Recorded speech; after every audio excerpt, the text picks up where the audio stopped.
Soul Survivors is a psychological thriller starring some of today's finest young talent, including Luke Wilson, Casey Affleck, Melissa Sagemiller, Eliza Dushku, and from the Academy Award-winning American Beauty, Wes Bentley. Written and directed by Steve Carpenter, Soul Survivors is brilliantly crafted into an extremely captivating film. Do you love me? I don't want to die. If you stay here, you're going to die. I wouldn't say it's a horror. It's I'd say it's like a psychological thriller / love story.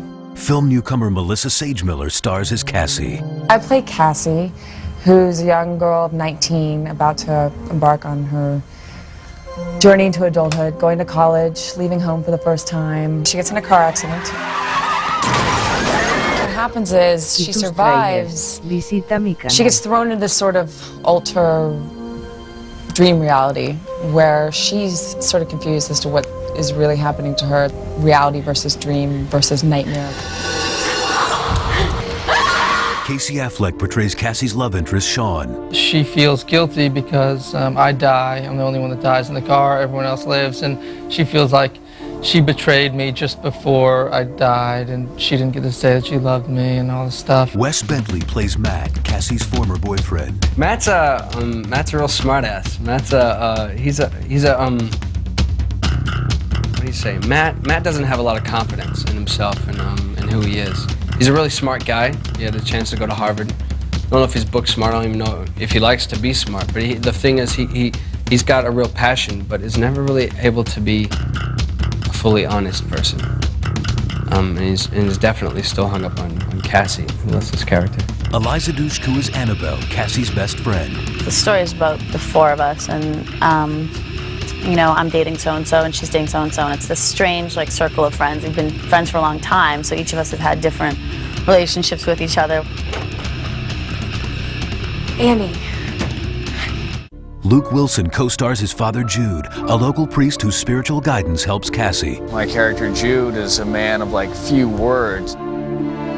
Father Jude in the script, his function is to, he's like, you know, for lack of a better term, kind of like a guardian angel for Cassandra. He looks over her and he kind of comes in at these scenes when she's, you know, appears to be at her breaking point. What's wrong? Everything's wrong. I don't know what's happening to me. You feel alone in a world that you don't understand. And you don't know who to trust. When you see it, it's like, whoa. There's a lot of moments of like where we're intentionally kind of, you know, throwing you curveballs. Those twists at the end that just make you go, you know. Soul Survivors, like there's one survivor in a car accident, but these two people who, because of how much they love each other, their souls survive. I think in this movie people will find a very familiar thing, which is when you shed everything away, when you shed all this physical being away, then what's left is your attachments and the things that move you and the things that change your life. With the best in young talent and suspenseful storytelling, Soul Survivors culminates into a riveting film suspense fans will love.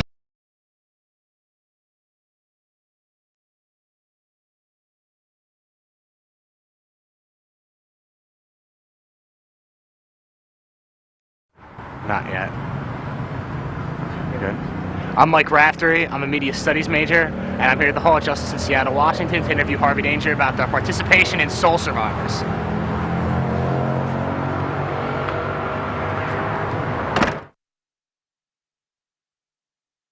Yes, we went and we saw Soul Survivors, and we made it through the first 2 minutes of the film.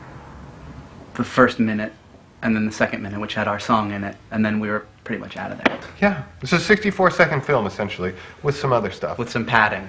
I It's mean, on either side. That song comes on, you know, maybe before then you think, oh, I'm watching typical teen, you know, supernatural thriller love story, you know, kind of thing. And that song comes on and you're like, Wow. There's something special here. You know, Yeah. I think this is going to be different. This is going to be a different kind this of could film. be a new sort of language. So I was really happy about it. Everybody was pretty excited. I mean, they packed out the Paramount.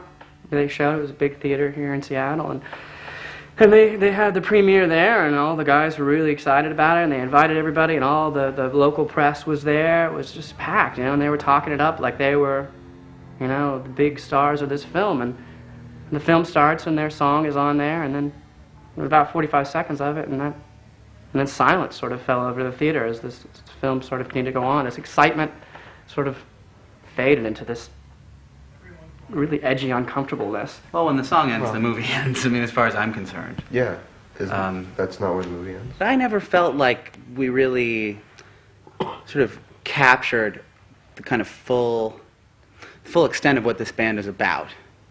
And so, as a result of this collaborative process, we came up with this idea that was sort of a psychological thriller, martial arts, musical, very musical, horror, tráilers. comedy, canal. drama, musical, comedy, character study, with some music. There will be all the music that film can sustain. In fact, we're trying to develop some technology to allow a wider piece of film to include more music. They only leave that much space for music, but like we want to make a film where we leave that much, just as much space for the music as there is for the picture. Soul Survivors, which is the last time I'm going to say those two words together, was a film that was a complete bastardization of our original vision because a certain movie company that I refuse to name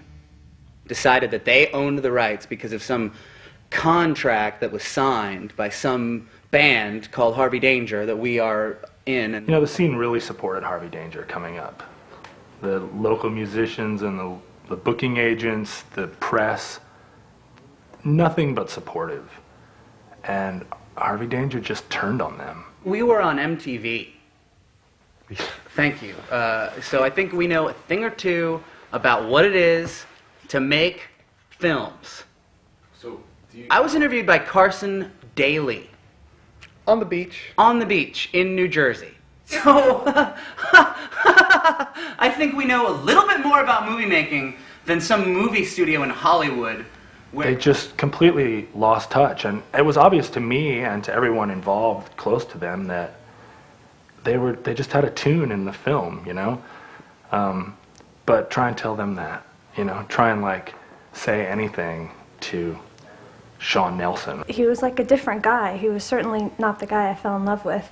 You know, he would bring a script and we would run lines together, except I would never get to say anything. And at one point I said, you know, don't the other guys ever have lines? Is this just you? And he left, and I never saw him again. I think he had some sort of aspirations toward directing, and he would sort of authoritarian air about him. You know, he started carrying one of those little whips. Started snapping his wearing jack boots and stuff like that, which I thought was funny for a while, and then just got kind of creepy. You gotta be wounded, betrayed, Hey, confused. what's wrong, baby? But don't be quite so robotic. Okay. Okay. I think the world is finally ready for like an Asian martial arts star. Like, I think the world is finally ready for that. And I think like I was hoping like to use, you know, I put a couple fight scenes in there, and I really think like, you know, I'm ready. So then I say, like, just hang in there, you'll be all right. And then, okay, I'll reach in, I'll grab your floating rib, I'll pull it out, right? Okay. Then I'll kick you in the nuts, Okay. I'll come through with the elbow to the head, and you fall down. And then you're lying. Make love to me. All right, now I come through, I'll jump up, I'll come down, elbow into the liver, right? And then I think cue music. What about like Jackie Chan or Jet Li or any of those others? Yeah, but the difference is I'm a martial artist. I play the guitar, I play the piano, I can play the violin. Yeah, let me show you. Like, I got some pictures made. And see, there's me playing the violin. I play the guitar, obviously. There's me and the guitar, too. you know, I think that's a very like action pose, and this is more like, you know, meditative. I play the keyboard as well, and yeah, I mean, just like music, and then you know, you're doing your thing, right? And also I'm like, whoa! We have a lot of work to do. Making this movie, Which is, I mean, okay, I guess we should get into it. not even really making a movie, but realizing our vision and our potential. Really, yeah. I mean, it's inevitable, really. If you look at our, what's the word, oeuvre. Yes. Like, does that mean egg? They were at it really 24/7, working on this film, which I can say was an absolute fabrication. We didn't write anything down exactly, but you know, we had a tape recorder. This actually was the first notes.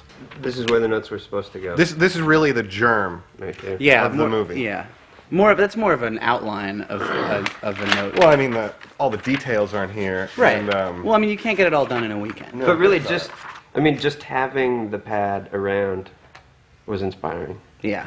And I mean, I think this pad is really the beginning of the whole thing, and I'm glad. Thank you for bringing it today. Yeah. There's been talk of actually getting that in the Experience Music project, but we haven't really hammered out all those details either. As you can see, there's only 3 or 4 sheets left, and we've been selling the other blank sheets on eBay. One of the difficulties we've come across in developing this film, even now that the studio has made their version of the film, despite that fact, we are soldiering on. We are going to make our film. We're just waiting for the financing to come through. The sad thing about this, these kids could have made money, but they spent it all on this film, which didn't exist. Renting limos for themselves, you know, having meetings, and, you know, look at them now. It's the same old story, you know. I mean, watch any show on VH1. Band hits it big, goes straight to their head. Well, we haven't talked it's been probably over 8 months now, since they started really getting lost in the fantasies. I just stopped calling them, you know? It started to freak me out. I see where these things can lead, and it's pretty sad. Oh, God! It's really you! I miss you so much. Come on. Tus tráilers, visita mi canal.